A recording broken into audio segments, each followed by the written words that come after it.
Ok, parfait, donc salut à tous, j'espère que vous portez extrêmement bien, bienvenue dans cette nouvelle vidéo sur le Bitcoin, ok, donc le Bitcoin contre le dollar américain, donc on est totalement en direct, hein, nous sommes actuellement le 29 août 2023 et il est 15h06, tout simplement, pour vous situer un peu sur le graphique. Bien sûr, hein, le temps que je partage cette vidéo, le temps que je la poste sur YouTube, le mouvement aura déjà peut-être eu lieu, voilà, c'est pour ça que je vous conseille vraiment de rejoindre mon groupe qui est totalement gratuit, c'est le premier lien en description, on est déjà plus de 1334, voilà, j'ai partagé l'analyse pour vous dire à 15h pile, très bien. Donc, excellent, on va faire une analyse un peu globale. Donc, on va commencer d'abord en plus haut time frame. Ok, donc, en plus haut time frame, on est dans une zone extrêmement intéressante. Pourquoi? Car nous sommes actuellement dans un très beau bloc institutionnel. Qu'est-ce que le bloc institutionnel? Si vous remarquez bien ici, on a eu une très belle impulsion haussière. Ok, donc, entre le 15 juin et tout simplement le 23 juin, on a eu une belle impulsion haussière. On remarque ici directement des belles bougies vertes avec des très grands corps. Ok, un mouvement vraiment très impulsif. Excellent. Donc, quel mouvement tout simplement a précédé celui-ci? C'est simplement le mouvement baissier. Okay, donc, comme vous savez, chaque mouvement haussier, chaque impulsion haussière est précédée par un mouvement baissier. En l'occurrence, celui-ci, le mouvement d'ici jusqu'à ici. Donc, c'est le dernier mouvement baissier avant la très belle hausse. Excellent. Donc, tout cela, c'est ce qu'on appelle un bloc institutionnel. Le dernier mouvement baissier avant la hausse, c'est ce qu'on appelle un bloc institutionnel. C'est très important à retenir. Très bien. Et à chaque fois que l'on revient dans un bloc institutionnel, on a toujours une réaction. En l'occurrence, dans un bloc institutionnel baissier, on a une réaction à la hausse. Et dans un bloc institutionnel haussier, on a une réaction à la baisse. Je vais vous faire un schéma assez rapide. Donc, dans le cas d'un mouvement haussier, très bien. Dans un bloc haussier, pardon. Donc, si on a cette configuration, très bien, comme ceci, à votre avis ici, est-ce que l'on aura un mouvement baissier ou un mouvement haussier? Ici, là. Dans les prochaines minutes, on va dire si nous sommes ici en minutes, ou pourquoi pas ici dans les prochaines heures si nous sommes en 4 heures. Très bien. Donc en fait, on remarque quoi? Nous sommes dans un mouvement qui est baissier, très bien, on est clairement baissier, et on est actuellement dans un bloc institutionnel haussier. Donc dans le dernier mouvement haussier, excusez-moi, parfait, donc le dernier mouvement haussier qui a précédé le beau mouvement impulsif baissier. Donc dans cette zone-là, on s'attend tout simplement à un mouvement baissier. Donc en l'occurrence à une distribution pour ensuite avoir un mouvement baissier.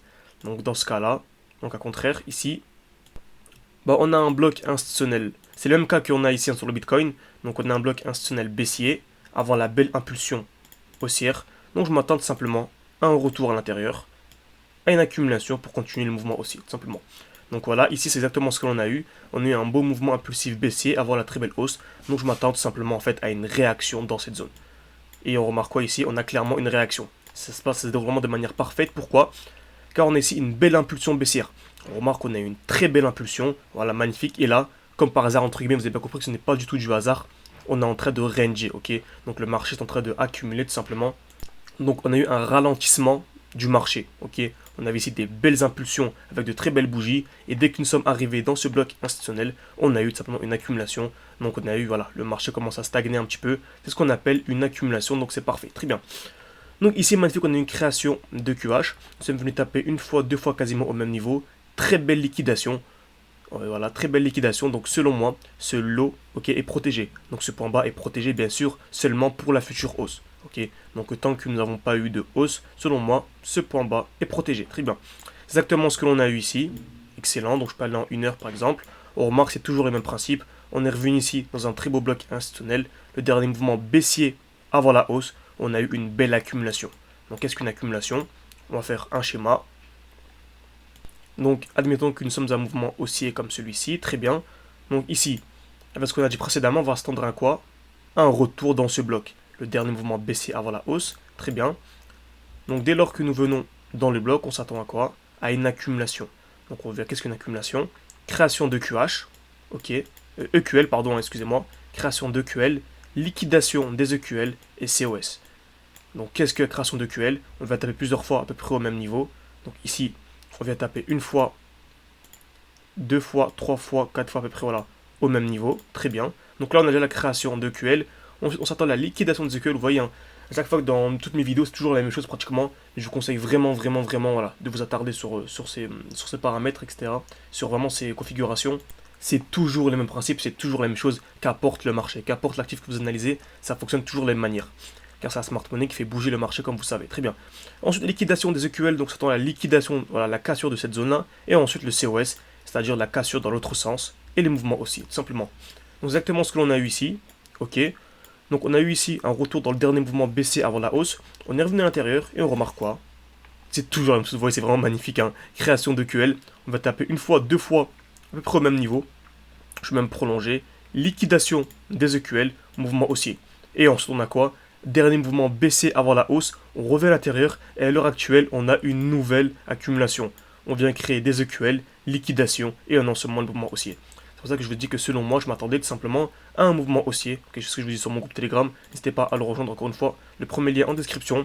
Je m'attendais à un mouvement haussier. Okay, et selon moi, tant que nous n'avons pas eu le mouvement haussier, donc le mouvement est en train de débuter tout simplement, selon moi, on n'aura pas tout simplement la liquidation de ce lot.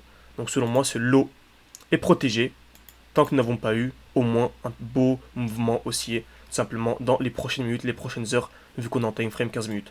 Donc je m'attends simplement à ce mouvement dans les prochaines heures. Très bien. Donc en plus de ça, il y a encore plus de confluence, c'est la présence de QH. Donc comme vous savez, lorsque l'on vient taper plusieurs fois au même niveau, ça agit comme un aimant. Ok, ça agit clairement comme un aimant. Donc ici, on va taper une fois, deux fois, quasiment au même niveau. Ok, donc c'est ce qu'on appelle une zone de QH. Donc ça agit comme un aimant, comme je vous ai dit plusieurs fois précédemment. Donc le marché est attiré par les EQH. Donc c'est une certitude, c'est vraiment une certitude. Retenez bien cette vidéo, cette analyse. Cette zone de QH va être liquidée dans les prochaines heures, les prochains jours. Tout dépend de ce que le marché. C'est le marché qui décide. Tout dépend de ce que le marché décide de nous donner. Mais c'est une certitude, ces EQH seront liquidés. C'est une certitude. Très bien.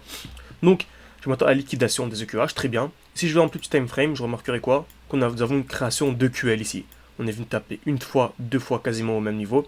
Là, en l'occurrence, c'est vraiment exactement au même niveau. Donc, on pourrait très bien avoir la liquidation de ces EQL avant d'avoir le mouvement haussier.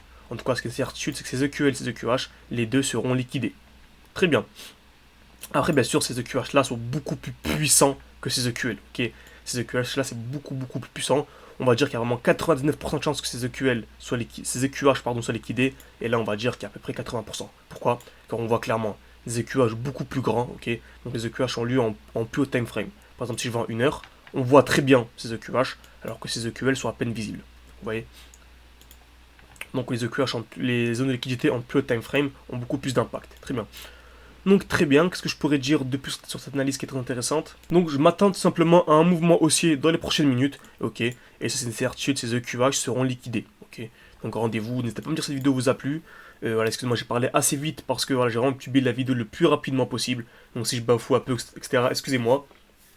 Tant que, voilà, que je tourne la vidéo, la vidéo est déjà tournée, tant que je la publie, voilà, le mouvement aura déjà peut-être eu lieu, donc j'espère vraiment que voilà, publier le plus rapidement possible la vidéo. C'est pour ça que je parle de manière assez rapide. Sinon, si vous souhaitez vraiment avoir mes analyses en temps réel, n'hésitez pas à rejoindre mon groupe Telegram, également mon compte Twitter, où je suis extrêmement actif. Tout est en description, les liens sont en description. Donc merci à tous et à la prochaine.